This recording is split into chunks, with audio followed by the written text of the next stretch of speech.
Bonjour à toutes et à tous. J'espère que vous êtes connectés et que vous nous entendez bien. Du coup, on est là aujourd'hui avec Flavien pour vous parler du X et du Y. Et en fait, vous êtes là dans une série de webinaires organisés par le Wagon Marseille qui va durer toute la semaine de midi à 13h30. Donc, le but est vraiment de vous apporter les compétences tech que vous pouvez avoir et qui vous seront utiles donc, pour demain. Donc, je m'appelle Pauline.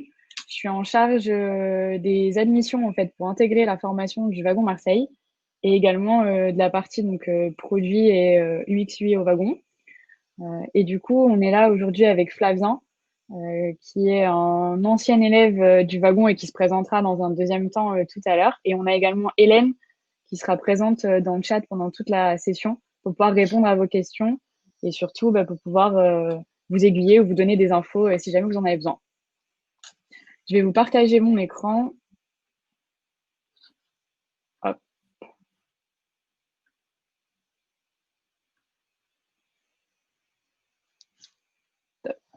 C'est bon, Flavien, on voit bien? C'est bon, on voit bien.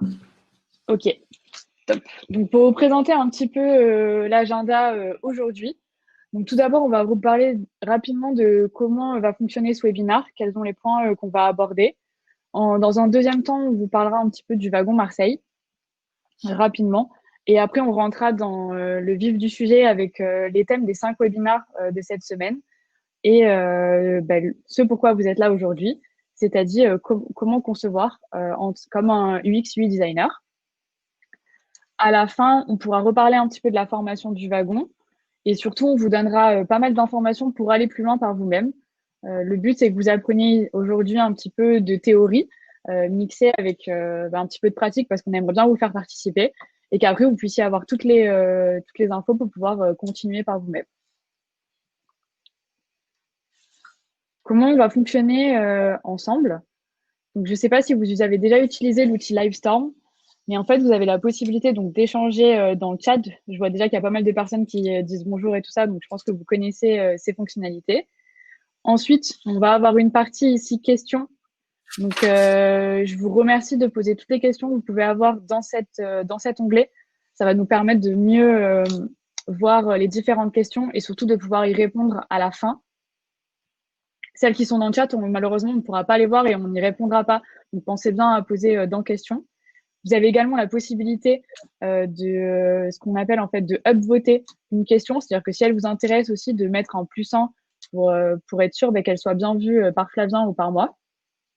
Et ensuite, on vous a déjà partagé quelques petits sondages pour arriver à mieux vous connaître. Et vous allez avoir quelques sondages aussi pendant l'échange avec Flavien pour qu'on puisse avoir votre retour. Au niveau du wagon, alors je voulais voir si quelques personnes connaissaient déjà le wagon. Ok, à peu près 70%, donc je vais en parler rapidement pour les 30% qui restent. Donc en fait, le wagon, on est une formation accélérée en développement web. Donc on est le premier bootcamp au monde qui forme au développement web, soit en 9 semaines à temps plein, soit en 24 semaines à temps partiel. Donc, on enseigne dans les meilleures écoles aussi de France et on a à peu près plus de 7000 personnes. On a déjà formé plus de 7000 personnes et on est présent dans 40 villes à peu près. Donc, le principe au wagon, c'est vraiment une formation centrée sur la pratique et sur le produit. Donc, vous allez apprendre une petite partie aujourd'hui. Et à la fin, vous avez la possibilité de passer une certification professionnelle qui peut délivrer en fait une équivalence de Bac+3, Bac+4. Donc, il faut également savoir que le wagon, c'est pas seulement une formation dédiée aux particuliers. On a également une partie entreprise. Et c'est pour ça qu'on accompagne des entreprises, donc TPE, PME et grands groupes, sur 3 niveaux. Ça va être l'acculturation au digital donc, de leurs employés, et également toute la montée en compétences de leurs employés sur ces nouvelles compétences en fait digitales et techniques. Et après, on peut passer jusqu'à de la reconversion professionnelle, donc en suivant potentiellement la formation du wagon. Le but de ces différentes personnes, c'est de venir au wagon pour vraiment booster leur carrière par le code. Et vous avez plusieurs possibilités à la sortie. c'est soit de vous reconvertir professionnellement et de trouver donc un poste en tant que développeuse ou développeur web. La possibilité aussi de continuer ce métier, mais en tant que freelance.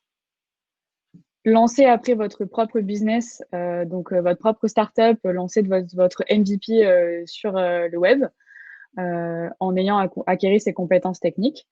Ou en fait, tout simplement aussi, rajouter une petite casquette technique que vous n'avez pas auparavant sur des métiers plutôt liés aux produits, product owner, product manager, UX, UI designer. Donc, c'est aussi une possibilité à la sortie du wagon. Le contexte de pourquoi on a lancé en fait ces 5 webinars, on s'est rendu compte que par rapport au contexte actuel, beaucoup de personnes souhaitaient toujours se former. Et du coup, on vous propose ces 5 webinars d'introduction.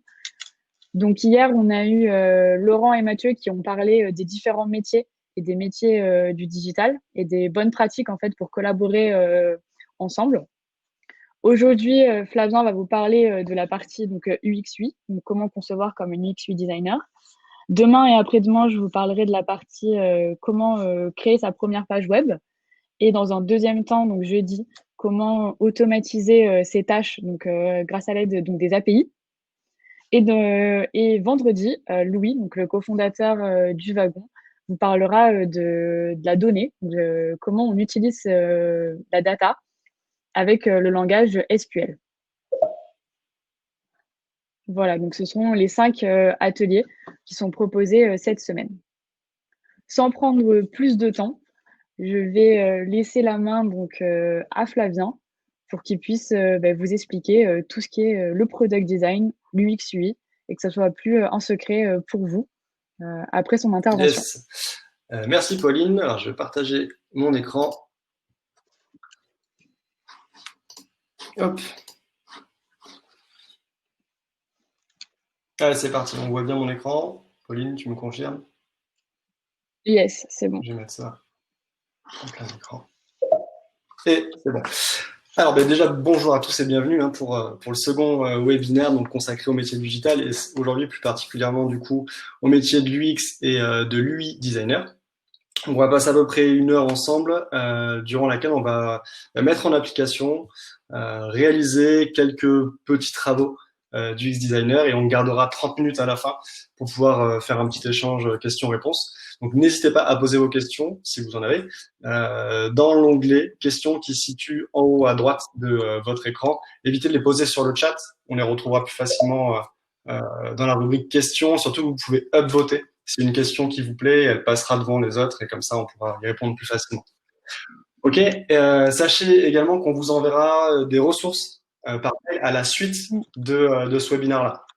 Donc vous allez avoir, je ne sais pas si on aura la présentation, Pauline. Alors en fait, vous allez avoir le lien pour retrouver le replay du webinar et vous allez également avoir pas mal de ressources pour aller plus loin. Et également, je vous présenterai à la fin les différentes ressources qu'on vous mettra à votre disposition, notamment des entretiens avec l'équipe du Wagon si vous voulez parler un peu plus de votre projet. On sera disponible pour répondre à ça également.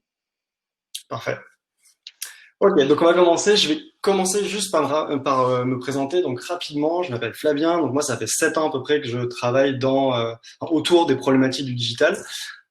J'ai exercé au sein de plusieurs cabinets de conseil parisiens où j'intervenais sur des problématiques de transformation digitale, d'amélioration de l'expérience client, notamment pour le secteur bancaire et assurantiel. Désormais, du coup, je vis à Marseille depuis peu de temps et j'ai voulu profiter de ce changement de vie pour acquérir de nouvelles compétences, des compétences plutôt techniques que j'avais pas. Et ça me faisait défaut un petit peu d'ailleurs parce que dans beaucoup de mes missions chez les clients, je devais collaborer avec des équipes techniques de mes clients et parler le même langage qu'eux. Et c'est devenu rapidement nécessaire d'avoir ces notions de technique, de code et de développement. Et donc le développement web, moi, m'intéressait particulièrement aussi, mais j'avais jamais pris le temps de me former au code puisque j'ai plutôt une formation orientée business. Donc c'est pas une compétence que j'ai développée auparavant. Du coup, en octobre dernier, j'ai intégré le Wagon Marseille et leur formation full stack sur 9 semaines. Et aujourd'hui, avec cette formation, maintenant, je suis capable de traiter donc aussi bien des sujets marketing, design que développement. Et je peux parler j'ai le même langage que les développeurs et je peux plus facilement interagir avec eux. Aujourd'hui, on va parler des métiers de l'UX, mais je fais ce petit lien avec le dev parce que c'est quelque chose qui est de plus en plus essentiel. Le dev est au moins connaître et maîtriser un petit peu le code quand vous faites des métiers d'UX designer, parce que vous êtes constamment en train de jouer entre le côté business du produit, son aspect technique et bien sûr le contenu visuel. Donc pouvoir faire la synthèse des trois, du business, du design et de la technique, c'est quand même un gros plus. Voilà, et puis depuis peu, je donne des cours aussi au wagon. J'ai lancé ici à Marseille une activité de conseil en stratégie et transfo digital. Et du coup, j'accompagne les clients avec des méthodologies d'user experience dans la conception de leur parcours client, d'interface ou de processus qui vont être plus engageants et donc plus susceptibles de générer du chiffre d'affaires ou des gains de productivité. On démarre la présentation sur l'organisation en mode UX design. Donc, pourquoi utiliser des méthodologies du UX design? En fait, personnellement, je me suis spécialisé dans l'UX design parce que j'ai, au fur et à mesure en fait, de mes expériences, je me suis vite rendu compte à quel point c'était efficace comme type de méthode et à quel point leur mise en pratique pouvait considérablement déjà accélérer les projets sur lesquels elles étaient appliquées, pouvait également réduire du coup les coûts de conception et aussi pouvait coller au mieux aux besoins des utilisateurs finaux. Donc vous pouvez me dire, ok, c'est génial, ça a l'air un peu magique, c'est quoi le piège? Il n'y a pas de magie et c'est plutôt au contraire du bon sens à appliquer à vos projets. Donc comment on va faire pour essayer rapidement d'organiser une méthodologie de travail UX et ça même sans expérience du digital au préalable ou quoi que ce soit, c'est ce qu'on va voir tout de suite. Donc peut-être d'abord commencer par prendre un petit peu de recul et essayer de faire une différence entre ces deux termes. On parle de UX/UI design. Donc, c'est quoi les différences entre ces deux notions-là? C'est assez important à connaître.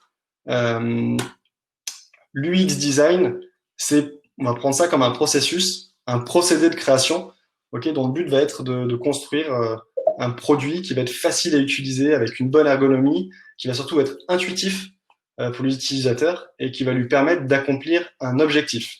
On va concevoir une navigation qui va satisfaire l'utilisateur dans l'interaction qu'il va avoir avec son produit. L'UI design, là, on va plus parler de conception graphique des interfaces sur laquelle l'utilisateur il va agir. Donc, si on doit retenir deux mots-clés là-dessus, c'est l'UX design, on est plutôt dans le côté ergonomie. L'UI, on est plutôt dans le côté graphisme.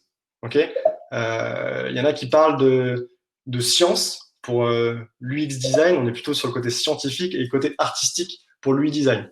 Moi, j'aime bien la définition dans l'UX design, on gère des flux. On va gérer des flux d'utilisateurs, en fait. L'objectif, ça va être de faire passer l'utilisateur d'un point de départ, d'une page d'accueil, par exemple, jusqu'à un point d'arrivée, comme l'ajout au panier ou le passage d'une commande. Donc, on va gérer le flux des utilisateurs. Et il faut que ce flux soit le plus fluide possible, du coup, le plus simple possible. Et de l'autre côté, l'UI design, on est plus dans la gestion des interfaces, donc chaque interface sur laquelle va passer l'utilisateur. OK? Alors, on va démarrer. Pour mettre en place une méthodologie UX, on va découper l'organisation de nos projets en 3 grandes étapes. On va dire que la première étape, ça va être la phase la plus délicate et la plus importante. C'est là où on va définir le périmètre du produit et étudier l'utilisateur. C'est la phase de user research. On va faire un travail d'analyse, on va faire un travail de recherche qui vont vraiment être des prérequis pour démarrer un projet sur des bonnes bases. On va voir ça juste après. La deuxième phase, ça va être de concevoir le parcours utilisateur. Donc, le parcours d'un point A à un point B, au point final, et la structure du produit. Donc, ici, on va plutôt définir le parcours utilisateur pour l'application, donc ce qu'on va appeler le user flow. Et on va ensuite identifier donc, à chaque étape du parcours, qui vont être en fait des écrans, quelles sont les grandes zones d'interaction sur ces écrans et comment l'utilisateur va naviguer sur ces écrans et entre chaque écran. Et enfin, la dernière étape, ça va être vraiment la matérialisation, la concrétisation en réalisant des maquettes, donc des wireframes et des prototypes. On verra ce que ça signifie après.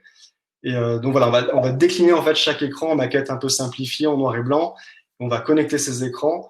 Le but de tout ça, c'est bien sûr de le faire tester et de faire des modifications en amont, le plus possible en amont, avant de mettre en développement le produit. D'accord? Donc tout ça, ça va pouvoir se faire sur des outils de conception qui sont assez simples, qui peuvent être aussi gratuits, et on va les parcourir ensemble juste après. OK? Alors on démarre avec le product pitch. Donc le product pitch, ça va être d'abord le premier élément pour bien définir le périmètre, la cible et l'objectif auquel doit répondre le produit. OK? Donc on démarre, on se dit, OK, j'ai une idée de produit, on va essayer de mettre un périmètre autour et de vraiment bien le définir. Donc pour ça, ça peut se traduire de différentes façons. Il faut savoir quel est votre segment utilisateur, quel est le besoin de ce segment, quel est son ou ses objectifs, quels sont les concurrents, et qu'est-ce qui vous différencie de vos concurrents. C'est quoi votre élément différenciateur par rapport à eux. Okay, pour vous aider à faire ça, nous, au Wagon, on aime bien utiliser un cadre qu'il faut pré-remplir en fait.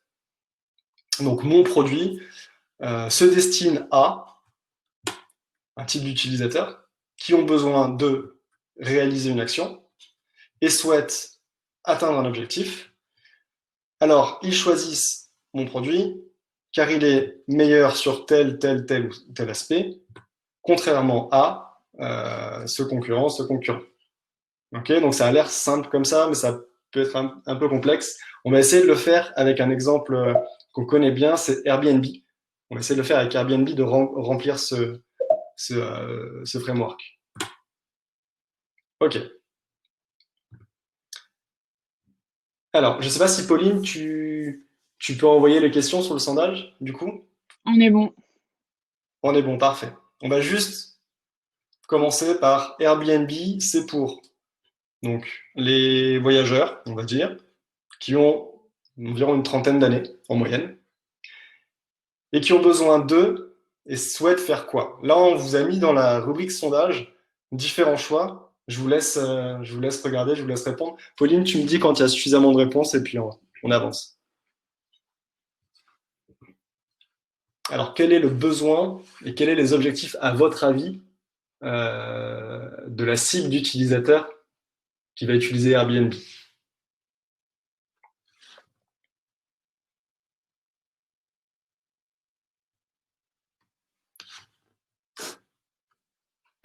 Donc, la rubrique sondage, elle est à côté de la rubrique chat et questions.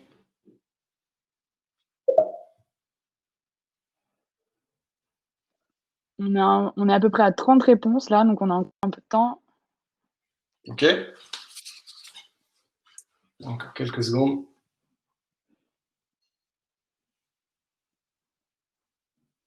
Alors, je vois pas les réponses parce que je suis en plein écran, mais Je vais te tenir au courant. comme ça. Hop. Ah, c'est trop facile si je fais ça. Vous voyez tout.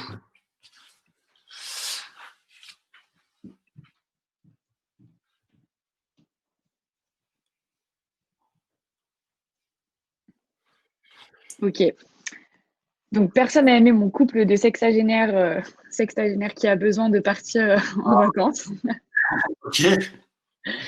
Ensuite, on a 47% qui disent c'est pour un couple trentenaire travaillant à Paris qui a besoin de vivre des expériences authentiques et souhaite louer une maison sur la Côte d'Azur pour les vacances d'été. Ok.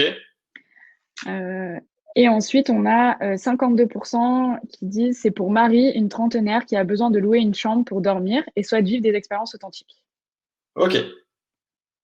Donc du coup, il y a plus de pourcentage, j'ai pas retenu sur le deuxième ou sur la première? Le deuxième.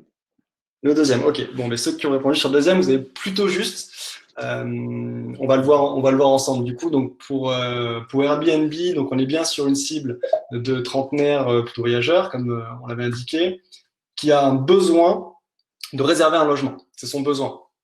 Elle doit réserver un logement et elle a comme objectif, en plus de ce besoin, de vivre une expérience authentique. Ok. Alors elle choisit Airbnb parce qu'elle peut réserver des logements de locaux qui sont directement sur place et pas dans des hôtels, contrairement à Booking.com par exemple. Ok. Donc c'est tout à fait normal d'avoir eu peut-être un peu de mal de choisir ou entre le besoin et l'objectif. Entre la deuxième ligne et la troisième ligne, ces deux-là. Et en fait, ce qu'il faut bien comprendre, c'est que le besoin, le need, ici, c'est l'action première en fait, qui va déclencher, qui va permettre d'initier la démarche de l'utilisateur. C'est la raison pour laquelle il va chercher une solution à son problème. Il a besoin de réserver un logement. Ça, c'est son besoin. L'objectif, c'est l'objectif que l'utilisateur il veut atteindre, c'est sa réalisation en fait personnelle. Ok, si on prend un exemple qui est tout à fait dans l'air du temps. Mon problème actuellement, moi, c'est d'aller remplir mon frigo parce qu'il est vide.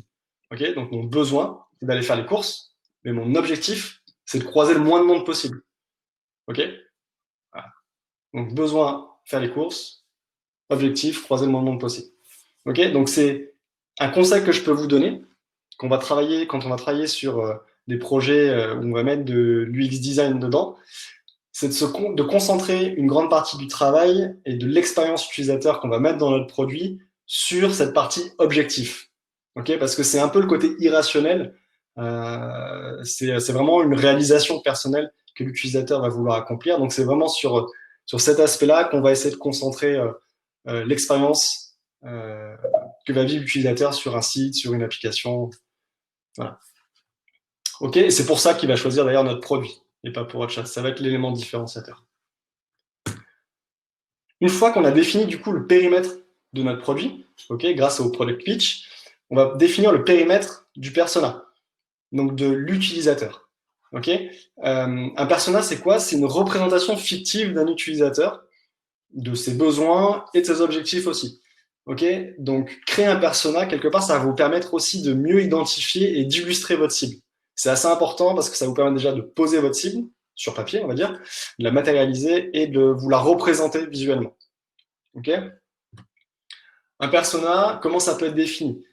Avec trois choses. Déjà, des informations basiques que vous allez plus ou moins inventer, on va dire. Des objectifs détaillés, du coup, et des comportements. Comportements que va avoir votre persona dans la vie de tous les jours. Information basique, ça va être un nom, une photo, vous allez inventer totalement, juste quelque chose, quelqu'un que vous pouvez vous rappeler, voilà. Un âge aussi, mais l'âge va être plutôt corrélé à des données réelles que vous aurez étudiées parce que vous allez essayer de connaître un peu plus votre cible. Et ensuite, les objectifs et les comportements, là, on est sur des notions qui vraiment devront se baser sur de la donnée réelle également. D'accord? Donc la donnée réelle, c'est OK, mais comment on la trouve? Comment on trouve ces informations? C'est là où on va passer sur quelque chose qui est essentiel dans le travail d'un designer, c'est la partie de user research. Okay, la partie de user research va vous permettre d'obtenir des données qui vont être issues d'études de marché, d'interviews utilisateurs, des données de trafic de votre site web. Donc c'est vraiment grâce à ces données-là, qui sont réelles, qui sont issues du terrain, que vous allez pouvoir construire votre persona. On n'invente pas un persona comme ça, sorti du chapeau, en disant ben, c'est machin qui a tant d'années, et il aime faire ça, il aime faire ça. Pourquoi? Parce que je pense que c'est lui l'utilisateur de mon site. Non, vous ne savez pas qui est l'utilisateur de votre site. C'est vraiment en interrogeant les utilisateurs eux-mêmes, en faisant ces études de marché-là, que vous pouvez avoir ces données et que vous allez pouvoir construire une base et un persona vraiment fiable. Ok?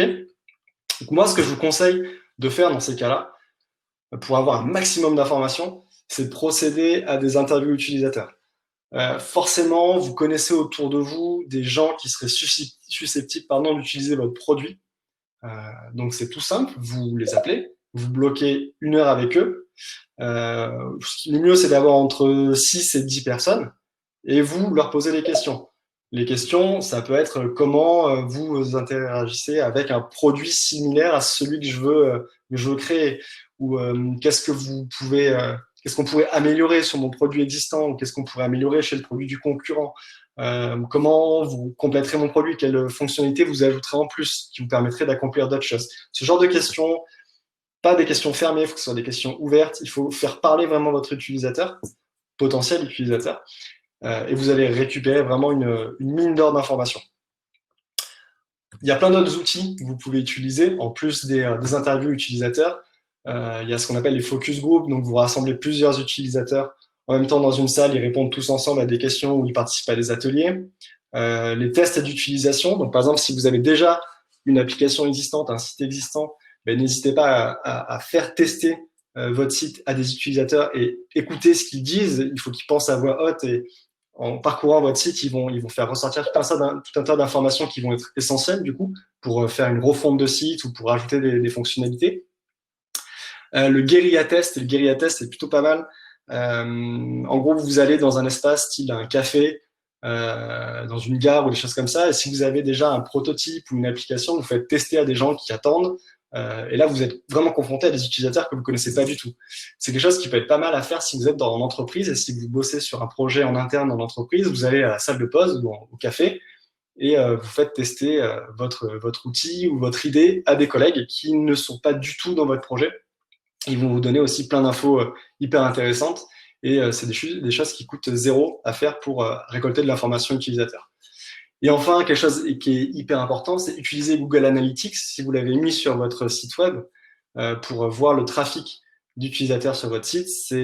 Ça regorge aussi d'informations essentielles et vous pouvez utiliser ces informations pour compléter vos données sur vos utilisateurs. OK? Donc évidemment, dans notre cas, aujourd'hui, on ne va pas pouvoir faire ces recherches utilisateurs. On va quand même essayer de faire un persona, ok? Et on va essayer de le faire toujours avec Airbnb, on va rester sur ce produit-là jusqu'à la fin. Ça marche? Donc, quel est le persona d'Airbnb pour la cible utilisateur qui cherche à louer un logement? Sur Airbnb, on va avoir deux grandes cibles utilisateurs. On va avoir les personnes qui cherchent à louer un logement pour partir en vacances, les personnes qui sont propriétaires d'un logement et qui le mettent à la location, ok? Donc, on va tenir compte des grandes rubriques qu'on a vues tout à l'heure, la rubrique information basique, la rubrique objectif, la rubrique comportement. Et voilà, très synthétiquement, normalement on pourrait avoir des personas qui sont beaucoup plus détaillés, là de façon très synthétique, voilà à quoi pourrait ressembler notre persona Airbnb. Donc on a les informations basiques, on va dire que c'est Jean-Claude, il a 34 ans, alors 34 ans on le sait, parce que pour le coup on a regardé l'ensemble des utilisateurs d'Airbnb, on a posé des questions, on a vu que c'était plutôt une tranche d'âge trentenaire. Il est de nationalité française, dans notre cas, il vit à Marseille, il est informaticien, célibataire et il gagne environ 2 000 € par mois.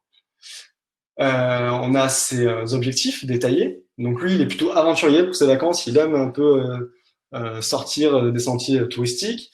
Il veut être dépaysé aussi quand il voyage. Il évite les endroits touristiques, les musées, les grands monuments. Et il veut partager son expérience avec ses amis, avec sa famille. Et son comportement type, lui, c'est plutôt qu'il prévoit pas trop, il réserve souvent 3 semaines avant de partir. Il regarde pas trop les prix, puisque lui, ce qu'il va chercher, c'est vraiment l'expérience qui va être au centre d'un quartier un peu cool, des choses comme ça. Et il nous a dit aussi qu'il utilisait pas mal Google Maps pour prévoir ses trajets dans la ville, pour prévoir son voyage, pour voir où sont situés les points d'intérêt. Ok ? Donc là, on arrive à faire un petit périmètre de notre persona, plus ou moins détaillé. Et ces informations, elles vont nous permettre de faire plusieurs choses dans la conception de notre produit. Déjà, elles vont nous permettre d'adapter nos fonctionnalités qu'on va mettre en place sur notre site. Là, si on prend notre exemple ici, Jean-Claude, on voit qu'il utilise Google Maps, par exemple, pour voir où sont positionnés les points d'intérêt. Donc, on peut se dire, OK, ça pourrait être intéressant de positionner une map, aussi une carte sur notre site avec différents points d'intérêt, avec les quartiers qui doivent être visités, des quartiers plutôt de locaux et pas des quartiers touristiques. Ces informations vont aussi nous permettre d'adapter le type de communication. Forcément, on va pas montrer une photo devant le musée du Louvre avec des serpentins comme ça de touristes qui attendent, ça va pas lui plaire. Donc, on sait que c'est pas ce style de photo qu'on va devoir montrer. Et on va aussi pouvoir avoir une notion un petit peu sur le contenu à utiliser, notamment le contenu rédactionnel, puisque là, on sait que c'est une personne qui a 34 ans, on va pas parler à un trentenaire de la même façon qu'on parlerait à une personne soit plus jeune, soit plus âgée. Ok, donc toutes ces informations, ensemble, elles vont quand même nous permettre d'avoir pas mal de données sur comment après on va pouvoir communiquer, quelles fonctionnalités on va mettre sur notre site, et même sur la charte graphique, sur les images, les visuels qu'on va appliquer. Ok, donc là on a bien d'un côté notre produit avec son périmètre, et de l'autre côté notre utilisateur et également son périmètre. On va pouvoir passer à autre chose maintenant plus centré sur l'application, c'est le user flow, donc le parcours utilisateur. Ok, donc le user flow, c'est tout simplement comment traduire un parcours de manière plus concrète que va emprunter l'utilisateur d'un point A à un point B sachant que chaque étape du parcours qu'on va matérialiser, en fait, ça va être un écran sur notre site ou sur notre appli. Ok? Donc, on va faire cette démo-là. Et cette démo, on va l'utiliser sur un outil qui est hyper simple, qui est gratuit, qui s'appelle Whimsical. Voilà, Whimsical, là, vous avez une petite impression écran.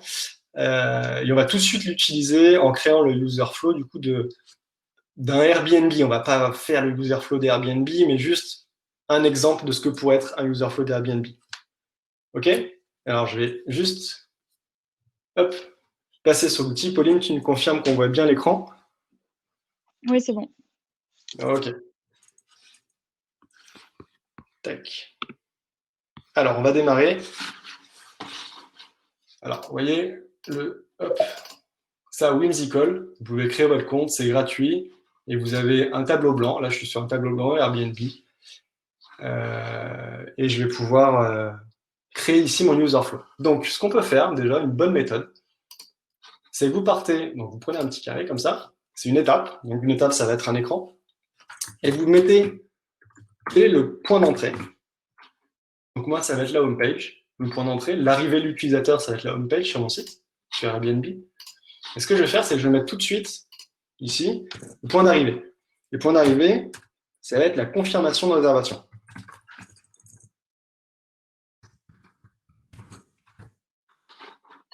Ok. Maintenant, on va essayer de remplir ce qu'il y a entre les deux. Donc, on va essayer de remplir comment? Tout simplement en rajoutant, comme ça, des étapes. Bien, est-ce que tu peux zoomer un tout petit peu, s'il te plaît? Top, merci. Je vais le faire comme ça. Hop. Donc, on va rajouter des étapes et les flèches, ça va être des actions. Ok, donc quand je suis sur la home page, la première action que je vais faire pour aller trouver un logement, ça va être rechercher, hop, chercher une localisation, une adresse. D'accord? Donc je vais partir à Florence en Italie. Là, une fois que j'aurai validé cette action, il va m'afficher un nouvel écran. Ce nouvel écran, ça va être par exemple les logements à proximité. Ok? Proximité de l'adresse que j'ai tapée ici. Donc là, je vais parcourir les logements. Et puis à un moment, je vais en choisir un. Choisir un logement, c'est une action. D'accord? Hop, je vais mettre action, je vais mettre choisir.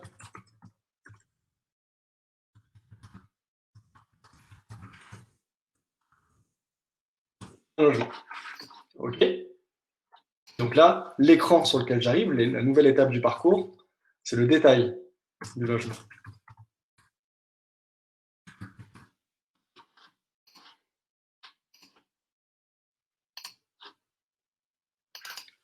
Ensuite, nouvelle action. Ben, OK, le logement me plaît, du coup, je vais contacter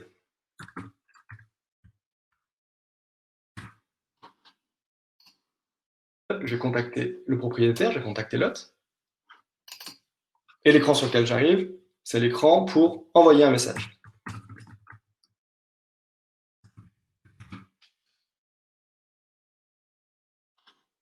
Et enfin, alors, tac, j'envoie le message. Et derrière, j'ai une confirmation de réservation. Ok, donc là, si on dézoome un tout petit peu, on a un parcours très simplifié, un user flow très simplifié, avec le point de départ qui est la home page, le point d'arrivée qui est la confirmation de réservation, et entre ces deux points, je vois l'ensemble des écrans et des étapes par lesquelles va passer mon utilisateur et les actions qu'il va devoir accomplir pour arriver du point A du point d'entrée au point d'arrivée. Ok, donc là, je sais que j'ai 1, 2, 3, 4, 5 écrans à réaliser.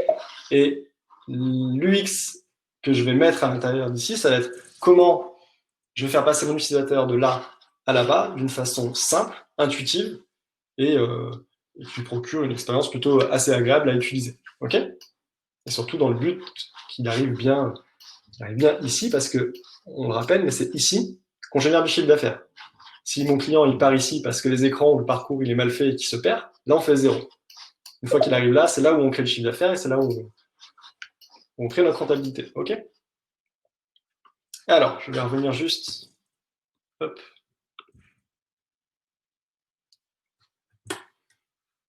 Donc maintenant qu'on a ça, on a une idée un peu plus précise de comment vont s'ajuster les différents écrans et le parcours. Donc on va pouvoir passer à autre chose, on va pouvoir passer au wireframe, au prototype de nos écrans, la conception de nos écrans, d'accord? Donc ça va nous permettre deux choses, cette étape. Principalement, ça va nous permettre de valider l'expérience de navigation avec quelque chose de plus concret, avec des écrans plus concrets. Et également, ça va nous permettre de communiquer avec les développeurs et de communiquer les attendus du produit. Hein, donc, il faut savoir qu'un prototype qui va être bien fait, des maquettes d'écran qui vont être bien faites, vont vous faire gagner énormément de temps dans l'établissement de votre cahier des charges. Parce que quand on va parler de technique, quand on veut décrire un produit digital, les images valent beaucoup plus que des mots. Ça, je ne sais pas si vous avez déjà travaillé sur des produits digitaux, quand il faut écrire des spécifications, que ce soit technique ou fonctionnel, c'est beaucoup plus simple de mettre du visuel à l'intérieur. Donc là, de faire ces prototypes, de montrer la navigation entre les différents écrans, vous gagnez énormément de temps à faire ça. Ok? Alors, comment on procède pour réaliser cette conception du coup? Donc, plusieurs étapes, et on va faire évoluer en fait nos maquettes d'écran, ou en tout cas nos étapes, nos idées, du zoning, on va dire, jusqu'au développement. Ok? Donc, on y va étape par étape. On commence par le zoning. Le zoning, c'est quoi? C'est en fait, on va placer sur différentes zones du site, dans un cadre. Vous voyez, on a un petit cadre qui représente ici un écran, l'appareil qui sera utilisé. Donc moi, je vous conseille de toujours démarrer sur un smartphone. Les utilisateurs consultent de plus en plus les pages, et même c'est devenu la majorité, des pages Internet sont consultées depuis un smartphone, depuis un téléphone. Donc commencez toujours votre travail de wireframe sur un cadre et une base de smartphone. Okay, donc faites ce travail sur une feuille de papier. Hein, c'est beaucoup plus simple au départ de partir comme ça. Donc vous prenez une feuille de papier, vous dessinez votre zoning, donc votre cadre, et vous placez les différentes zones sur lesquelles vous pensez que l'utilisateur peut interagir. Ok? Une fois que vous avez ça, vous reproduisez votre dessin sur un outil de conception de prototype. D'accord? Donc on va le voir après. Nous, on utilise un outil qui s'appelle Figma, qui est très, très simple d'utilisation. Si vous n'êtes pas à l'aise avec les outils comme ça, vous pouvez le faire sur PowerPoint. Sur PowerPoint, vous pouvez faire des carrés, vous pouvez placer des carrés dans des carrés, et du coup, vous allez réaliser un wireframe comme ça. Ok? Surtout, restez en noir et blanc. Un wireframe, c'est en noir et blanc. D'accord? N'intégrez pas de couleurs dedans ou d'éléments graphiques à partir de cette étape-là. Ce qui nous intéresse, c'est vraiment la navigation et la fluidité du parcours. Okay? Il faut qu'on voit si les différents éléments qui vont permettre de passer d'une étape à l'autre sont intuitives. D'accord? C'est pas le graphisme qui nous intéresse à cette étape-là. Ok? Une fois que vous avez finalisé vos wireframes, vous êtes en possession déjà de tous les écrans de votre futur produit, quelque part. Donc, toutes les étapes qu'on a vues tout à l'heure, de la home page jusqu'à la confirmation de la réservation, vous avez des maquettes, en tout cas des maquettes très simplifiées de votre produit. Okay, mais vous avez déjà quelque chose que vous pouvez présenter, soit à votre manager, soit à vos potentiels utilisateurs, soit les gens qui vous accompagnent dans votre projet. Vous pouvez déjà à ce moment-là présenter quelque chose, et même s'il n'y a pas de couleur. Okay, une fois que vous avez fait ces wireframes, donc vous avez tous ces écrans, vous en avez, imaginons 5 là dans notre exemple, c'est le moment de les faire tester. Et pour ça, ce que vous pouvez faire, c'est pouvoir les connecter entre eux. Donc pour les connecter entre eux, c'est-à-dire on va cliquer sur une partie de l'écran et ça va passer à l'écran précédent. C'est le visuel qu'on va vouloir montrer. À partir d'ici, l'outil de prototypage, il va vraiment devenir essentiel. Vous pouvez encore le faire sur PowerPoint. Je l'ai déjà fait, il y a très longtemps. C'est l'enfer parce que vous allez vite vous perdre avec les liens qu'on met dans les différents slides et tout ça. Donc, laissez tomber, utilisez les outils de prototypage comme on va vous montrer tout à l'heure, qui est Figma, qui est gratuit. Et vous irez beaucoup plus vite, ce sera beaucoup plus simple à utiliser. Ok? Et une fois que vous avez créé ce prototype et que vous avez relié vos écrans entre eux, vous allez pouvoir aller voir des utilisateurs et leur faire tester directement ces interactions et prendre les premiers retours qui vont vous permettre de réaliser les premiers ajustements et du coup d'améliorer votre produit. Alors votre produit, il n'est pas encore été développé, n'a pas encore été sorti ou quoi que ce soit. Mais grâce à ça, vous allez produire quelque chose rapidement, avec très peu de coûts, et vous allez déjà pouvoir le faire tester à des potentiels utilisateurs. Donc l'améliorer avant même qu'il soit mis sur le marché. Ok, une fois que c'est plutôt validé, une fois que l'enchaînement des écrans, les actions sur lesquelles que va devoir accomplir l'utilisateur sont simples et sont validées par l'utilisateur en lui-même, vous allez pouvoir appliquer votre charte graphique, en tout cas mettre cette fois de la couleur, mettre de l'identité. OK.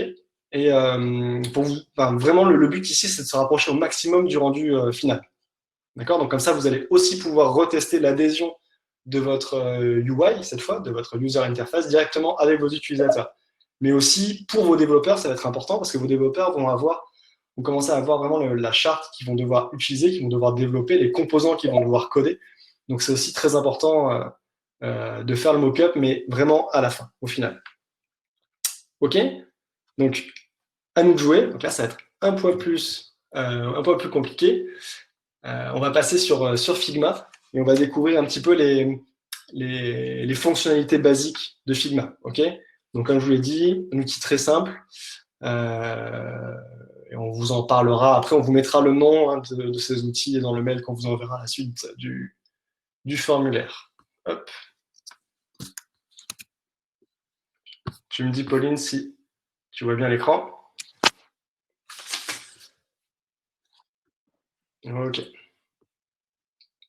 Alors, vous vous rappelez, tout à l'heure, on a fait le user flow, comme ça.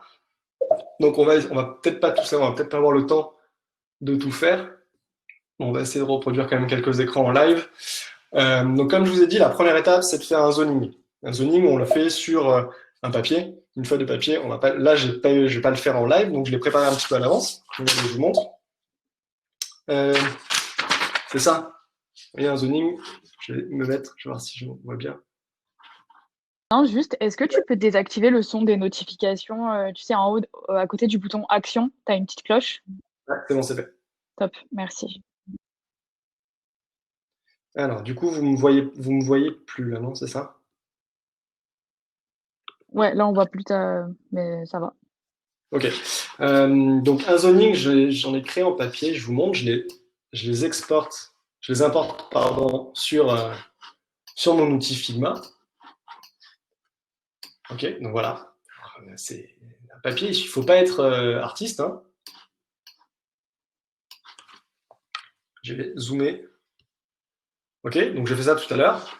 Donc ce que j'ai fait en fait, c'est mon premier écran, il est là. Donc ça, c'est ma home page. Je vais arriver sur un écran où je vais avoir une barre de recherche. Je me dis que je pourrais avoir une petite photo ici pour mettre un peu l'utilisateur dans l'ambiance avec un petit titre accrocheur, une description de ce qu'est mon outil, mon produit.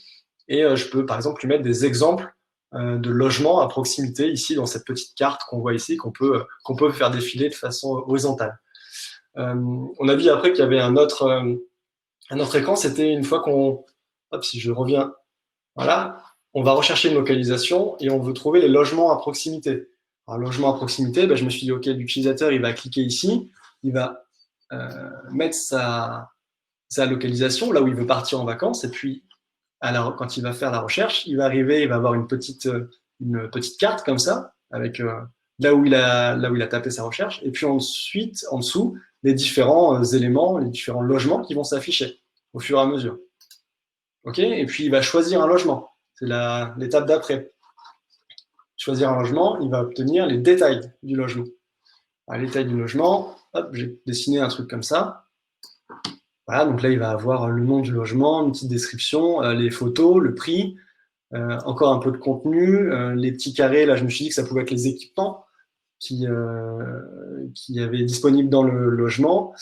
Puis en dessous, on pourrait mettre des étoiles comme ça avec des commentaires des gens qui sont déjà passés dans le logement.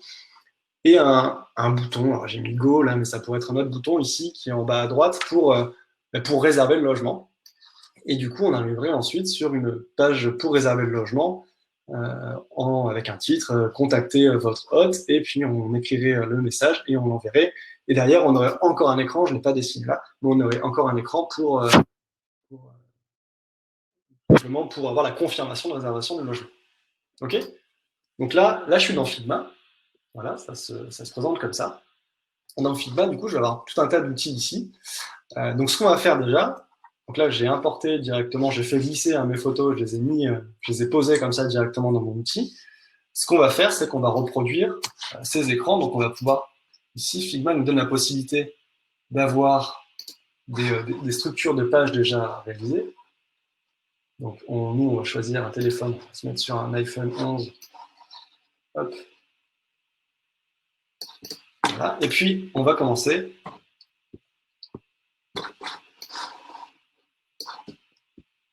à reproduire en fait ces wireframes ici directement.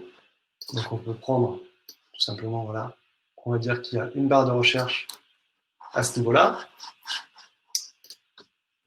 Hop, on va la faire un peu ronde comme ça. Il va y avoir une image qu'on va mettre ici. Je ne sais pas si vous voyez, mais en plus, Figma vous aide à placer vraiment les éléments pour qu'ils soient tous alignés. Donc là, on va dire que ça va être une petite image ici avec, je ne sais pas, il pourrait y avoir un texte.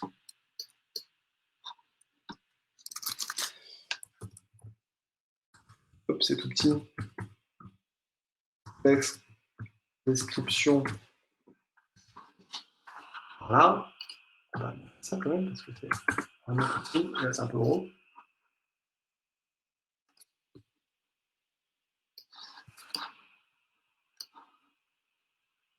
Ok, à l'intérieur de notre image, on pourrait avoir un texte comme ça qui décrit.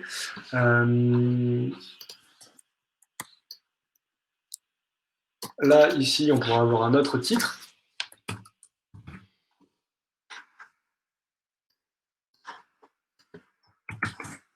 Petit, avec hop là.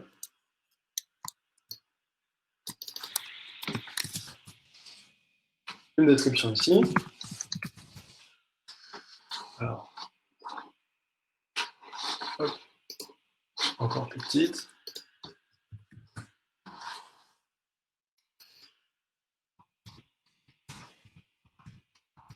Alors, voilà.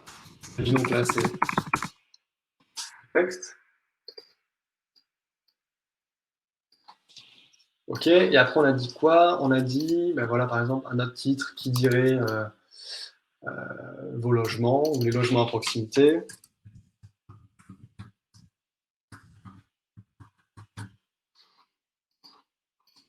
Voilà. Et du coup, dans ces logements à proximité, on aurait des cartes. On appelle ça des cartes.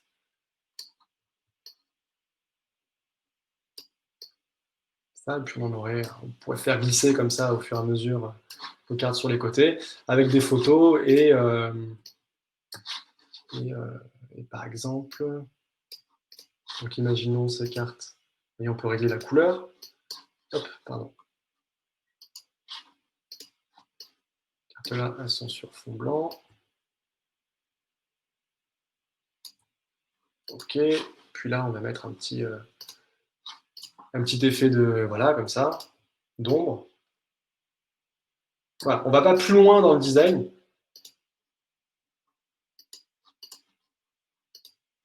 Mais au moins, on a rapidement une petite idée de ce que pourrait donner le produit ou l'application. Voilà, là, on a sur la home page, voilà, on a notre barre de recherche ici.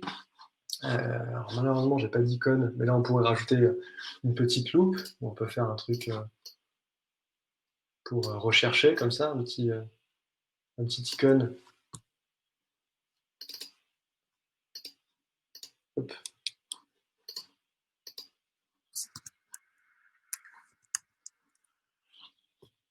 Un petit icône ici qu'on va positionner. Je sais plus, voilà. Voilà. Un peu plus large, qu'on va positionner au-dessus.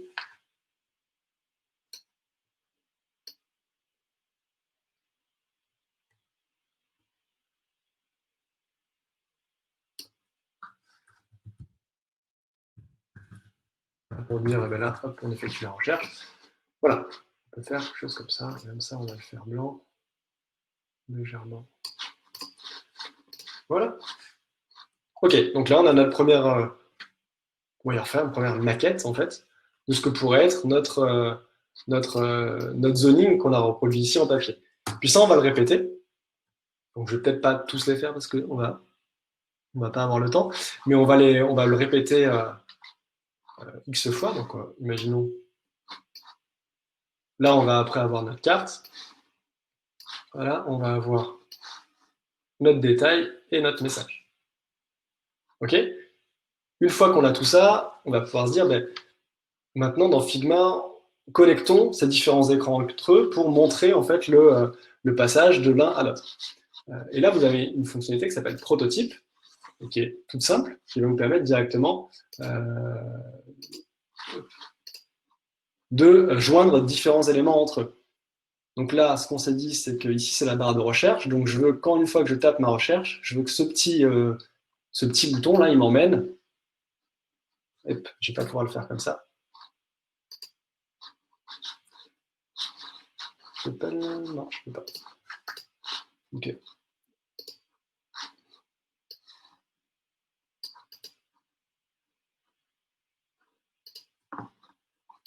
Voilà, je veux que ce petit bouton qui est là. Je sais pourquoi je peux pas. Je vais recréer des iPhones. Voilà.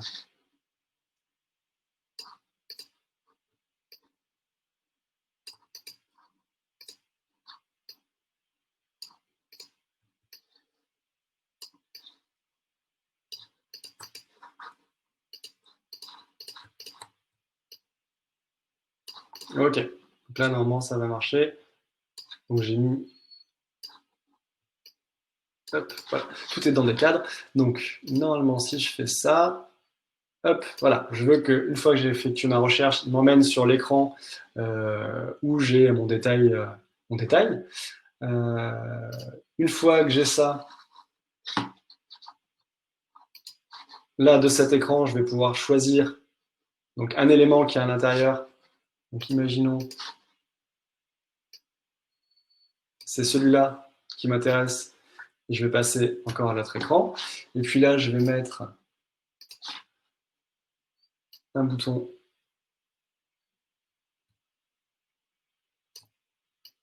ici qui va me faire passer à l'écran d'après. Donc là, on devrait avoir tout notre prototype. OK.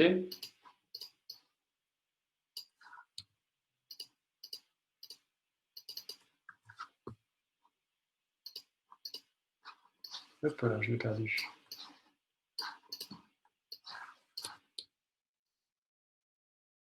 Le visio, ça rame un peu.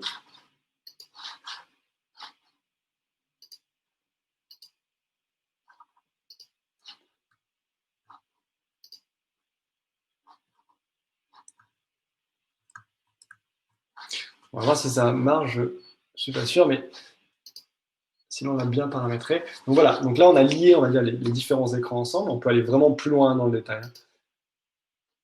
Et je vais pouvoir, si je fais ça, prototype, donc je lance le prototype, donc le temps que ça charge.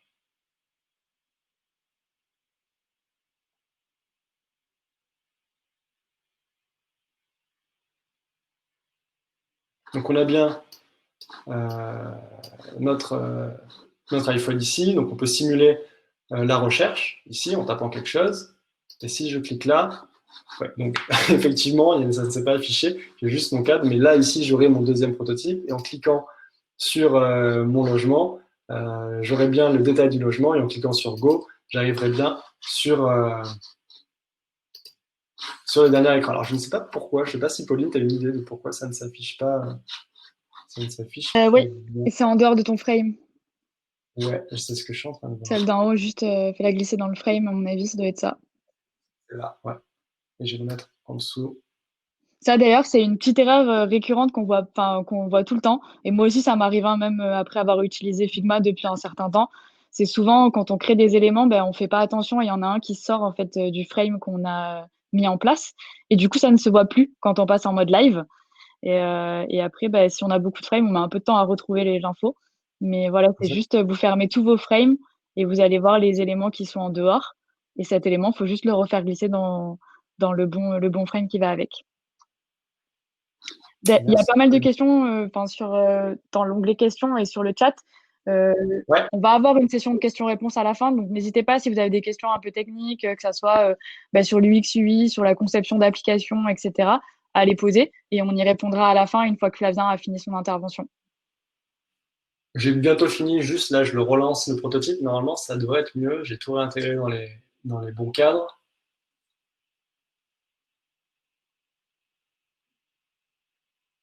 OK, donc on a bien notre home avec la barre de recherche. Donc on va taper ici, hop, on simule, on tape Florence. On peut même simuler ça dans Figma. Vous faites un deuxième écran où vous mettez exactement le même écran et vous écrivez juste, ici vous écrivez juste le nom de la localisation et vous pouvez, ça le simule tout à fait. On clique là, hop, on arrive sur notre écran où on a notre petite carte et tout ça. On va choisir le premier logement. Ok, bon, on arrive sur un autre écran où on a le détail du logement, donc ça nous va bien. On clique sur réserver et on arrive sur l'écran pour composer un message. Ok, donc là, c'est de façon très succincte. J'ai juste mis mes zonings papier dans des frames. Bien sûr, il faudrait normalement reproduire l'ensemble de ces, comme j'ai fait ici en fait, l'ensemble de ces éléments sur les wireframes, tout lié, donc c'est-à-dire que même lier les boutons retour, essayer de lier un maximum d'éléments entre eux pour vraiment faire comme si c'était une vraie application et faire tester tout ce système à différents utilisateurs, toute cette interaction à différents utilisateurs. Et une fois que vous avez la validation et que les gens s'y retrouvent facilement de comment passer d'une étape à l'autre, sur quel bouton, sur quel élément appuyer, même s'il n'y a pas de design, vous pourrez déjà valider tout ce parcours utilisateur-là. Et ensuite, vous pourrez mettre du graphisme dedans, donc votre charte graphique, vos couleurs, votre identité. OK, je vais revenir juste sur la présentation. Et en fait, on va avoir fini la présentation d'aujourd'hui et cette démo sur comment mettre en place une organisation UX Design pour concevoir rapidement un produit digital. Donc, je vais vous remercier. Ok, donc pensez que vous pouvez déjà, la première chose à faire, c'est déjà récolter un maximum d'infos auprès de vos utilisateurs, auprès de votre équipe, et de procéder rapidement à des ajustements et améliorer votre produit. Et quand vous lancerez votre produit sur le marché, il sera en fait déjà en adéquation avec les besoins de votre cible, puisque vous l'avez co-construit quelque part avec vos utilisateurs, avec votre cible. Okay, elle vous aura coûté bien moins cher que si vous aviez tout développé de bout en bout sans aller la faire tester. Okay, parce que vous n'auriez pas pu la faire tester si vous n'aviez pas mis en place de prototype. Donc vous auriez eu des modifications à faire dans le code, donc c'est plus long et donc c'est plus cher. Okay, aussi, vous serez capable, en faisant cette méthodologie-là, de montrer un résultat concret rapidement à toutes les parties prenantes. Okay, donc que ce soit vos chefs, vos clients ou les personnes qui travaillent dans votre équipe. Donc c'est vraiment des utilisations des méthodologies que je vous incite à faire et à appliquer dans vos projets. Et voilà, donc j'espère que ce webinaire, en tout cas, vous permettra de mieux comprendre le processus de conception d'un produit digital, d'un produit web, en utilisant toutes ces méthodologies du X-Design et tous ces outils-là. J'espère que vous pourrez rapidement les mettre en pratique dans vos futurs projets. Merci à tous en tout cas d'avoir été présents, d'avoir écouté tout ça jusqu'à la fin. C'est pas facile de faire des démos comme ça en live et surtout à distance, alors que je ne vous vois pas et je ne vois pas vos réactions derrière, donc je ne peux pas revenir sur des choses qui n'ont pas été comprises, mais ça va être le moment maintenant de poser vos questions et on va essayer d'y répondre de façon la plus détaillée possible. Et encore une fois, pensez à vos utilisateurs, c'est eux qui possèdent certainement la réponse à tous vos problèmes et à toutes les idées que vous avez, donc n'hésitez pas à aller les interroger et à faire des interviews avec eux, c'est vraiment la meilleure façon de créer des bons produits. Merci à tous et on procède maintenant du coup à l'échange de questions-réponses. Yes, tout à fait. Avant qu'on passe, en attendant que tout le monde puisse poser sa question dans l'onglet questions, et pensez bien à voter si jamais vous avez des questions qui vous intéressent aussi. Ça nous permettra de trier les questions auxquelles on va répondre. Et avant de faire ça, je voulais juste vous donner nos petits conseils en fait pour aller plus loin. Donc, il y a 4 étapes. Hop. Donc, en fait, on a mis en place 4 points pour aller plus loin. Donc, déjà, vous allez recevoir dans l'après-midi en fait du contenu supplémentaire, donc sous format d'email. Donc, on va vous envoyer déjà un lien sur le replay, parce que je sais qu'il y a pas mal de personnes qui voulaient avoir accès donc au contenu. Donc, effectivement, vous allez avoir accès avec un lien de replay. Dans un deuxième temps, on vous donnera un petit peu notre boîte à outils à Flavien et moi, donc pour se former donc à l'UX UI et acquérir ses compétences. Pas mal de ressources de ce niveau-là. Et on vous donnera aussi dans un troisième temps un petit défi à compléter par vous-même sur Figma et que vous pourrez nous partager après sur les réseaux sociaux. Donc je pense que ça peut être sympa de voir qu'est-ce que vous allez réussir à faire cet après-midi ou même d'ici la fin de la semaine sur ce point-là. On vous invite aussi à participer aux autres événements. Donc là, il restera demain, ça sera sur comment créer en fait et coder sa première landing page, donc HTML avec les langages HTML et CSS, donc avoir les bases du développement web.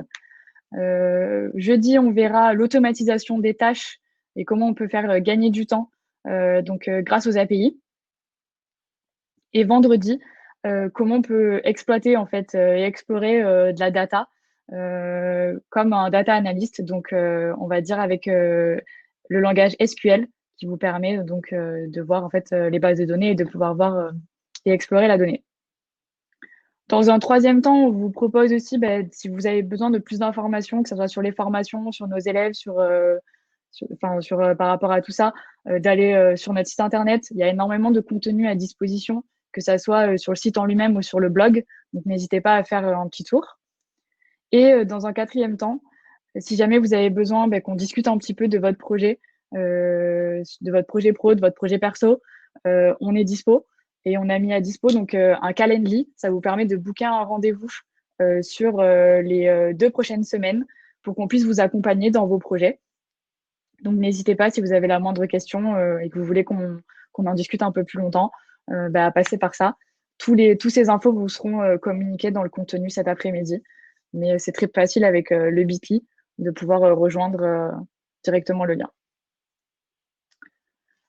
Nos prochaines formations au wagon, elles débuteront le 20 avril jusqu'au 19 juin et du 29 juin au 28 août pour les formations à temps plein. Et à temps partiel, donc en cours du soir, on va commencer le 26 septembre. Donc là, c'est un format sur 6 mois qui se terminera le 13 mars. Je vous mets également mes coordonnées. Et maintenant, on est dispo avec Flavien pour répondre à toutes vos questions, que ça soit lié à son atelier ou à la formation. On est tous les deux des anciens étudiants du wagon, donc on peut aussi bien en parler. Merci beaucoup. Je vais désactiver le partage et on va pouvoir commencer les questions.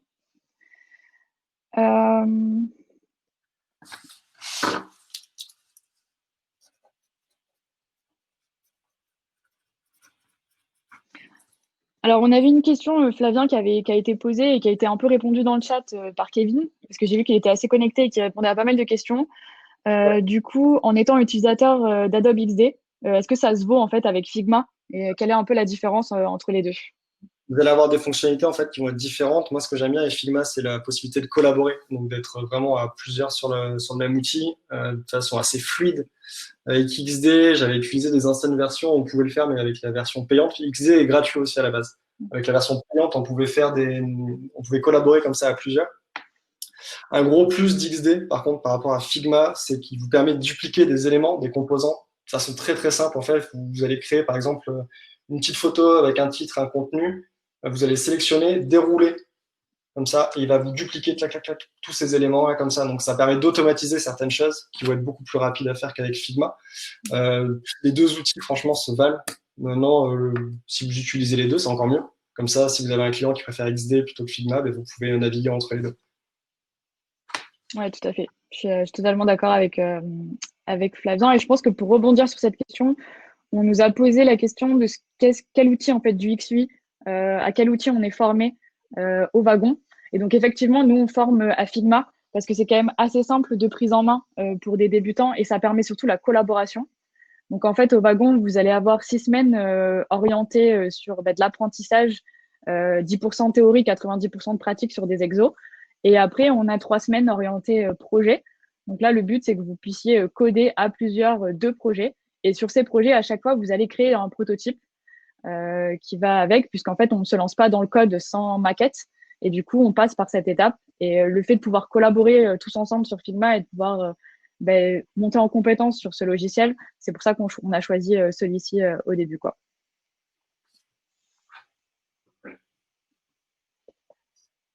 Il y a une bonne question aussi de John. Si je crée le design d'une appli, est-ce que je dois penser à un seul UI ou doit-on optimiser le design pour iOS et Android?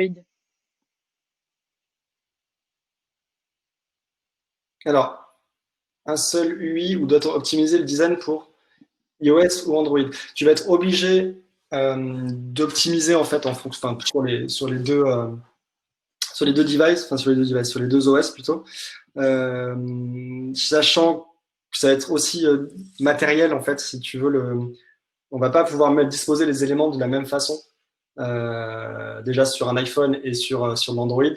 Tu sais, notamment le notch sur iPhone va pas mal entraîner des changements au niveau de disposition des composants sur ton application. Après, si tu parles en termes de code, là, forcément, tu auras des différences dans le codage de tes éléments. Mais il vaut mieux rester quand même, en termes de design pur et d'interaction, il vaut mieux rester similaire entre les deux OS, parce que c'est pas, enfin, l'OS, c'est le technique. Là, on parle pas de technique, on parle d'interaction. Donc, peu importe la technique qu'il y a derrière, il faut que l'interaction soit la même pour les deux types d'utilisateurs, qu'ils soient iOS ou Android. Okay. Après, forcément, tu vas avoir des adaptations à faire, que ce soit dans la disposition de tes éléments sur la page ou après dans le code. Oui, là c'est évident.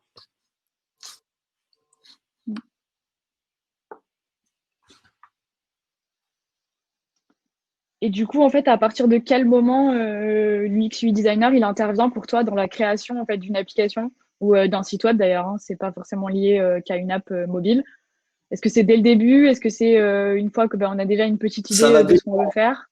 Toi, tu te ça va situerais dépendre à en fait quel de moment? chacun et du projet, de l'organisation du projet. Moi, l'UX designer, il doit être tout le temps là, en fait. Il doit être là du début jusqu'à la fin du projet, jusqu'après dans la vie dans la vie du produit. C'est pas une intervention qui est ponctuelle. Pour moi, même l'UX UI designer, enfin, l'UX design doit être limite maîtrisé par l'ensemble des gens qui composent l'équipe projet. Parce que en amont du produit, forcément, c'est lui qui va faire la phase de user research, donc de comprendre ce que veulent les utilisateurs et vraiment mettre ça en comprendre les besoins et essayer d'en faire des spécifications. Pendant la conception, on va dire fonctionnelle du produit, ben, c'est lui qui va faire ses écrans, les maquettes comme on l'a fait aujourd'hui et donner les différentes fonctionnalités. Puis après, dans le code, il va quand même garder un œil sur le code, il va quand même participer avec les développeurs à améliorer le produit, à le rendre de plus en plus fonctionnel et visuellement aussi plus sympa dans les interactions. Et après l'utilisation de produit, pour moi, c'est aussi à lui de regarder comment les utilisateurs utilisent le produit. Et tout simplement pour pouvoir capter cette information et pouvoir faire les ajustements pour les versions futures. Donc il n'y a pas de moment idéal. Le mieux, c'est qu'il intervienne tout le long du projet et tout le long de la création et de la vie du produit. Oui, tout à fait. Et puis en plus, son rôle va être de créer d'une part une maquette qui va correspondre donc aux besoins à l'utilisateur, mais aussi qui va correspondre par exemple aux compétences techniques de l'équipe de développement derrière. C'est-à-dire souvent, on a tendance à créer des produits en termes de design qui sont très très beaux, mais en fait parfois, on peut passer énormément de temps à le développer derrière et c'est pas forcément efficient. Alors que simplement, si on avait fait j'exagère un petit peu, mais un bouton différemment, ça serait beaucoup plus simple. On passerait que 2 heures ou 1 heure à le coder et Ouais. c'est terminé, quoi. Il y a certaines actions qui ne nécessitent pas forcément un design énorme. Et du coup, d'avoir cette compétence et être en lien direct avec les développeurs tout le temps, c'est hyper intéressant. Et je pense que c'est vraiment ce qui fait la plus-value d'une équipe où elle est pluridisciplinaire et elle a tout le monde à disposition Complètement. Et pour quand faire vous ça, quoi. interrogez les utilisateurs, la très très grande majorité des utilisateurs vous disent qu'ils préfèrent un design un peu daté à une expérience, une interaction qui n'est pas efficiente. Ils préfèrent trouver l'information plutôt que d'être émerveilleux devant un design.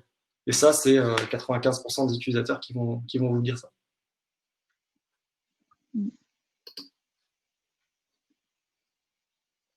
Et du coup, je crois qu'il y avait une question de... alors, je l'ai perdue. Ah oui, de Dominique, qui disait en fait, et effectivement, qu'est-ce qu'on donne après aux développeurs et surtout, est-ce que Figma, Ouais. on peut communiquer ces maquettes en fait à un développeur et est-ce qu'il peut les implémenter Alors, derrière Figma ne directement? vous génère pas du code à proprement parler, c'est-à-dire qu'il ne va pas vous créer l'HTML et le CSS directement comme ça. Par contre, il vous donne quand même des éléments de CSS, donc la partie style du code, ça, il vous le donne, Figma.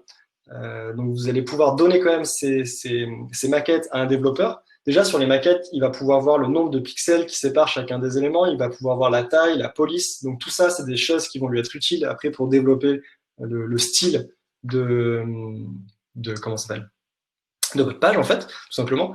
Et ça va beaucoup l'aider.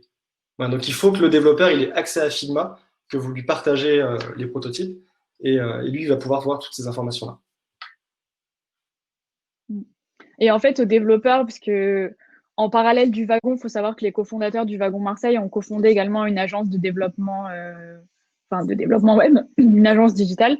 Et du coup, ce qu'on donne, nous, aux développeurs qui bossent dans cette agence, c'est vraiment le prototype et ça leur sert de cahier des charges pour le développement derrière. Donc, ils ont un petit résumé avec des spécifications fonctionnelles sur un Excel à côté. Mais après, effectivement, le prototype, ça leur permet de comparer directement est-ce que ce qu'ils développent, ça ressemble à ce qu'on leur a donné et de pouvoir faire la différence et de voir si ça colle. Et nous aussi, ça nous sert de cahier des charges, quoi. C'est quand même plus simple en visuel qu'un document de 60 pages où on nous décrit comment on doit utiliser le produit. Honnêtement, je pense qu'on l'a tous vécu où en fait, le produit qui sort à la fin, c'est jamais le bon, c'est jamais celui qui correspond. Donc, alors passer par des maquettes, c'est beaucoup plus simple, quoi.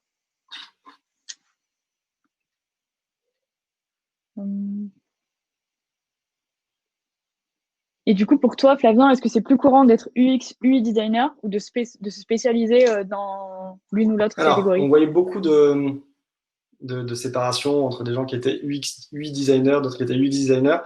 Quand vous interrogez en fait les clients, tout simplement les gens qui vont avoir besoin de ce type de prestation-là, c'est clair, ils vous le disent tout le temps, quelqu'un qui maîtrise l'UX et l'UI, il est beaucoup plus performant dans mon équipe.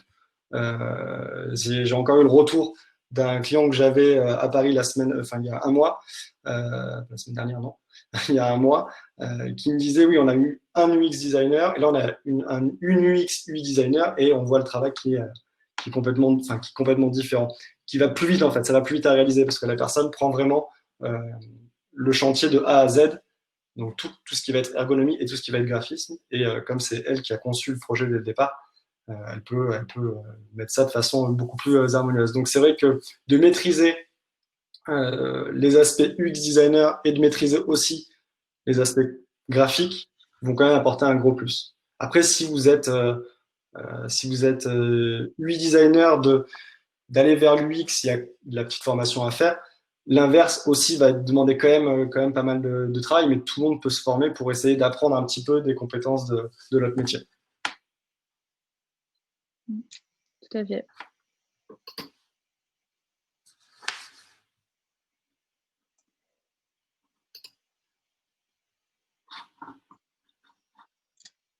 Alors, on a Emmanuel qui demandait en fait ce que c'était en fait un mock-up.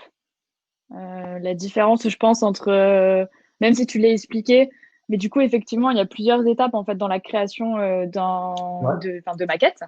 Et du coup, on commence par ce qu'on appelle en fait le zoning, qui est tout simplement un dessin normalement sur un papier d'une vision très macro en fait du produit. Donc ça peut être des carrés qui signifient, par exemple, ça signifie une image, juste une ligne ou deux lignes pour faire du texte. On reste vraiment sur une vision très macro. Après, on va passer souvent sur un logiciel. Donc là, on passe sur du wireframe. Donc là, on commence à avoir une structure un peu d'écran et tout en noir et blanc. Si on relie les pages entre elles, on appelle ça un prototype. Et en fait, le mock-up, tout simplement, c'est quand on ajoute de l'UI à tout ça. Et du coup, on ajoute de la couleur, des images, du vrai texte, tout ce qui va bien. Et à la fin, ça ressemble à un produit fini, dans un sens. Donc, quand on va dans la vision live, ça ressemble à un produit fini. On a l'impression que c'est développé, mais en fait, c'est un peu que du fake, dans un sens. C'est que du coloriage, quoi. Vous avez quelque chose qui se rapproche vraiment du produit finalisé qui va partir en développement ou qui va être présenté au client. C'est ça. Oui, ça vous permet en fait de faire tester aussi pas mal d'utilisateurs et de voir ce qu'ils en pensent, de pouvoir remonter ce projet aux développeurs qui vont travailler dessus et aussi aux managers ou aux personnes de votre équipe et de pouvoir leur montrer concrètement voilà à quoi ça va ressembler après. Est-ce que ça vous va, quoi?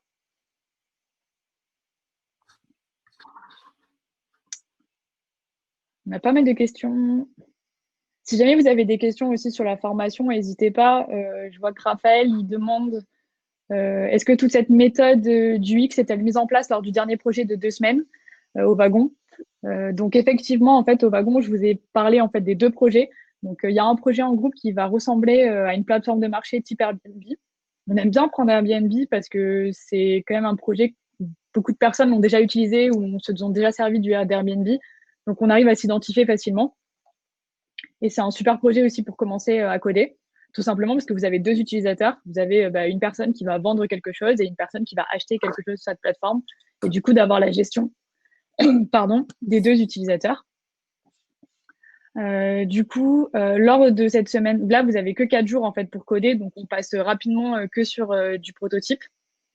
En revanche, les 2 dernières semaines sont plus concrets, puisqu'au milieu de la formation, on va demander à tous les étudiants de pitcher une idée, pitcher un projet qu'ils ont en tête, et on va avoir un vote. Les étudiants vont sélectionner en fait les projets qui les intéressent et ils vont être mis en groupe en fonction de leurs préférences sur ces projets. Et du coup, c'est sur ces projets-là qu'ils vont bosser les 10 derniers jours de la formation. D'ailleurs, je pense que, je sais pas, Hélène, si tu veux mettre sur le chat à dispo le lien du démodé qui vient de se terminer, puisqu'en fait, après, le but, c'est qu'ils puissent présenter ce qu'ils ont codé devant la communauté Marseille et autres, donc puissent présenter à leur famille, amis et à notre communauté ce qu'ils ont codé lors du démodé. Donc, on va vous mettre à disposition le dernier démodé qui a été un petit peu différent puisque tout le monde était chez soi. Du coup, on l'a fait en live, mais ça vous permettra de voir ce qu'on est capable de faire à la fin du wagon. Donc, sur ce projet-là, on vous encourage, si vous avez le temps, et effectivement, à effectuer un peu plus du UX Research, ou en tout cas, si c'est un projet que vous voulez mener à bien après la formation, je pense que c'est intéressant. Et on vous donnera bien sûr à dispo toutes les informations que nous on a et tous les outils. Lors de la formation, vous avez une journée qui est dédiée en fait à l'atelier que Flavien vous a fait aujourd'hui assez rapidement en 1 heure. Mais en fait, nous, c'est l'équivalence d'une journée. Donc, on va beaucoup plus en détail sur quel est le pitch produit, quel est notre persona, quel va être son parcours utilisateur sur la plateforme.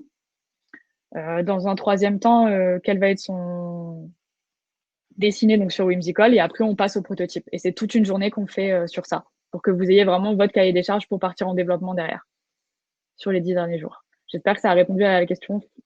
Raphaël. Là, je vois une question, Colline, sur d'inspiration UX/UI. Ça serait bien Ah qu'on les oui, rajoute du coup au mail qu'on va envoyer à la suite du. On va faire une liste de ressources comme ça tout à fait. avec pas mal de sites Ouais. où vous allez avoir des exemples de surtout UI ou après même en UI vous avez des études de cas de personnes qui ont qui ont repris un produit qui est existant, par exemple, et qui ont travaillé sur toute la refonte du produit avec une vraie stratégie UX derrière. Donc ça, on peut vous envoyer ça, ouais. Pas de souci. Oui, tout à fait. C'était prévu. Donc, rapidement, pour vous en citer un, en termes d'inspiration, vous avez le site Dribble ou Behance qui vous permet d'aller voir des. Enfin, c'est des designers en fait qui font des maquettes de produits. Et du coup, c'est assez sympa pour donner de l'inspiration. Et après, on vous donnera aussi un site où c'est les mauvaises pratiques de l'UX/UI. Et du coup, pour que vous ayez un peu vous casser la tête et casser les dents sur ce site internet. Parce qu'honnêtement, je pense que personne tient plus que 1 minute, tellement il est insupportable à utiliser. Yes. Donc, on vous donnera tout ça ce soir. Hop.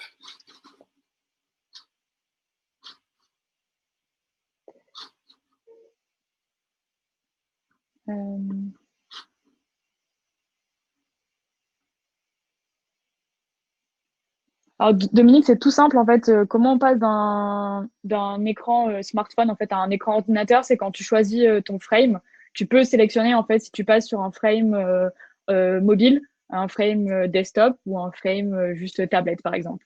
Tu as même la possibilité d'avoir les frames des Apple Watch, etc. Donc, tu pourras choisir tout ça sans aucun souci, quoi.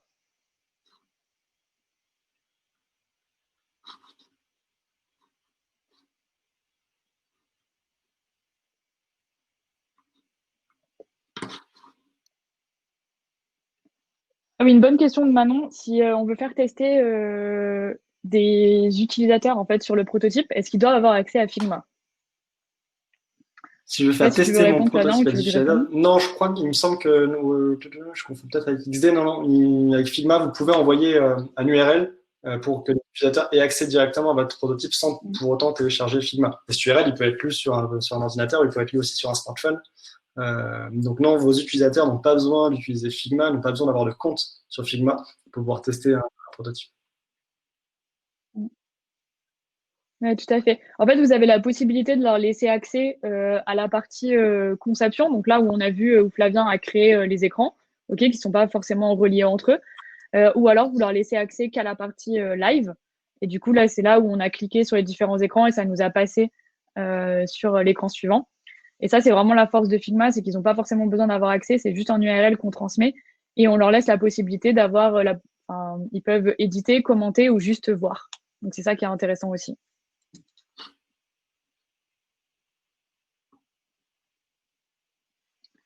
Il y a aussi une bonne question de Salia qui dit design, dit sensibilité artistique. Faut-il s'y connaître en En infographie? infographie, non. Je pense pas spécialement, enfin pas vraiment en infographie.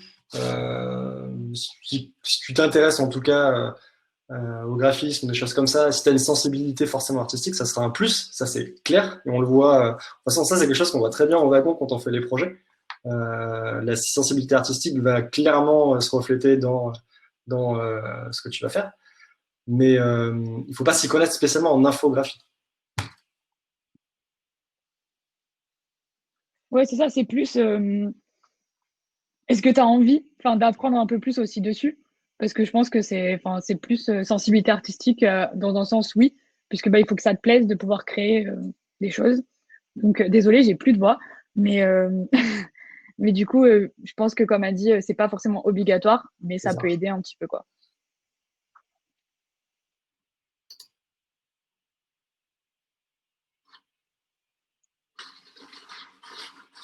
Est-ce que vous avez encore des questions? Il nous en manque quelques-unes. Donc, John, on a répondu. Elodie demande si dans une entreprise, on peut faire en fait que du design.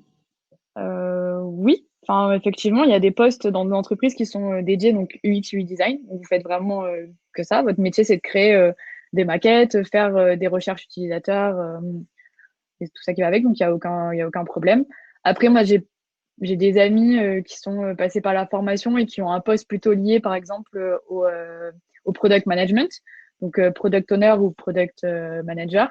Et c'est vrai qu'ils ont une partie de création de maquettes, mais c'est pas que leur métier. Ils font autre chose à côté. Donc leur but, c'est vraiment de suivre bah, la roadmap produit, donc la création du produit sur du long terme, de pouvoir communiquer avec les développeurs tous les jours, de voir comment le développement avance et de pouvoir aussi rendre compte bah, soit à ses managers, soit aux clients derrière. Donc, c'est pas forcément obligatoire de faire que ce métier. On a beaucoup de métiers aujourd'hui qui nécessitent un peu ces compétences, bah, d'être assez polyvalent et d'avoir toutes ces compétences. Donc, c'est ça qui est intéressant, je pense aussi. Je sais pas si tu veux ajouter quelque chose, Flavien. Non, non, comme tu disais, il y a des postes du UX designer dans les entreprises. Alors après, je vous cache pas que c'est surtout dans des structures un peu grosses, on va dire. Mais oui, oui, il y a des postes où il y a des gens qui ne font que de l'UX design ou de l'UX design, bien sûr. Bien sûr, bien sûr. Oui, je vois Elodie qui répond dans le chat, en fait, parce qu'elle est infographiste. Et du coup, je pense que c'est qu'elle veut faire ou elle ne sait faire, en fait, que de la création. Et en Ok. fait, en rejoignant une formation comme le wagon, bon, ou une autre, hein, on va pas. Et ben en fait, ça te permet d'acquérir cette compétence technique et surtout de savoir ben, comment on crée derrière. Donc de créer en fait des maquettes qui correspondent à ce qu'on va pouvoir développer derrière ou à ce qu'une équipe que tu vas engager va pouvoir développer et de comprendre aussi la création design qui n'est pas du tout la même qu'une création papier quoi. Et juste pour réagir là-dessus, dans mon batch, Mm. dans ma promo au wagon, il y avait une personne qui était justement uniquement graphiste et qui a fait le wagon pour justement acquérir ces compétences-là. Et d'ailleurs, ben, elle peut travailler sur ce qu'on va appeler le front-end, donc tout ce qui va être interface, enfin coder les interfaces, pas coder ce qui est à l'arrière du site, ce qu'on ne voit pas, mais vraiment coder l'interface avec sa spécialisation de graphiste ou d'infographiste. Ben, forcément, ça va avoir un rendu qui va être assez sympa. Ouais, tout à fait. Et du coup, essayer de poser au maximum dans l'onglet questions parce qu'on va avoir du mal à jongler entre les deux. Mais effectivement, Christelle qui dit est-ce que la méthode en gros UX/UI c'est pareil? Donc je sais pas si vous étiez là depuis le début, Christelle, mais non, c'est pas là du tout la même chose. En fait, l'UI c'est 10% de l'UX si on prend. Donc en fait, imaginez un iceberg. La partie visible de l'iceberg c'est tout petit par rapport à ce qu'il y a en dessous de l'eau. Et ben, du coup, lui, ça représente que cette petite partie qu'on voit. Mais si on n'a pas fait toute la partie de recherche et toute la partie de conception UX avant, et ben, ça part on va dans un mur, quoi, en gros, et ça sert à rien, quoi. J'ai essayé de trouver une analogie avec l'iceberg, mais j'ai eu un peu de mal. Donc, voilà.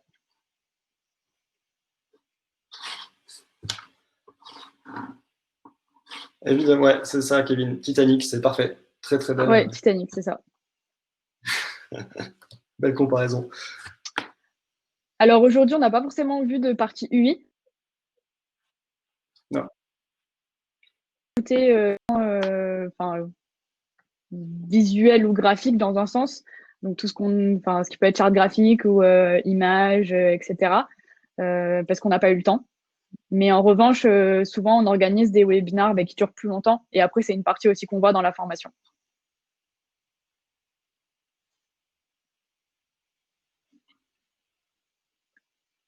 Il nous reste 4 petites minutes par rapport au temps prévu. Est-ce que vous avez d'autres questions, d'autres points?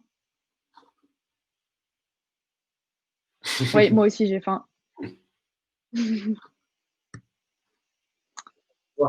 Ok, très bien. Ben, je pense qu'on va pouvoir arrêter là. Donc déjà, merci beaucoup d'être venus et d'être restés aussi nombreux jusqu'à la fin. J'espère que ça vous a plu. J'espère que vous avez appris pas mal de notions, ou en tout cas que c'est une bonne introduction pour continuer. Donc on va vous envoyer cet après-midi des notions complémentaires pour aller plus loin. Et surtout, vraiment, on insiste dessus. On profite du temps qu'on a tous à notre dispo pour continuer à se former. Donc, continuez avec les prochains webinaires sur la semaine ou n'hésitez pas à prendre un rendez-vous et ou même à prendre un rendez-vous avec nous si vous voulez qu'on discute. On est vraiment dispo, il y a toute l'équipe, donc on est 6 à votre dispo pour pouvoir répondre à toutes vos questions, que ce soit en termes de formation, de contenu ou d'éléments pour aller plus loin. Voilà. Merci beaucoup à tous et je vous souhaite une bonne journée, un bon appétit et on se retrouve à demain pour les autres. Merci, au revoir. Merci. Au revoir.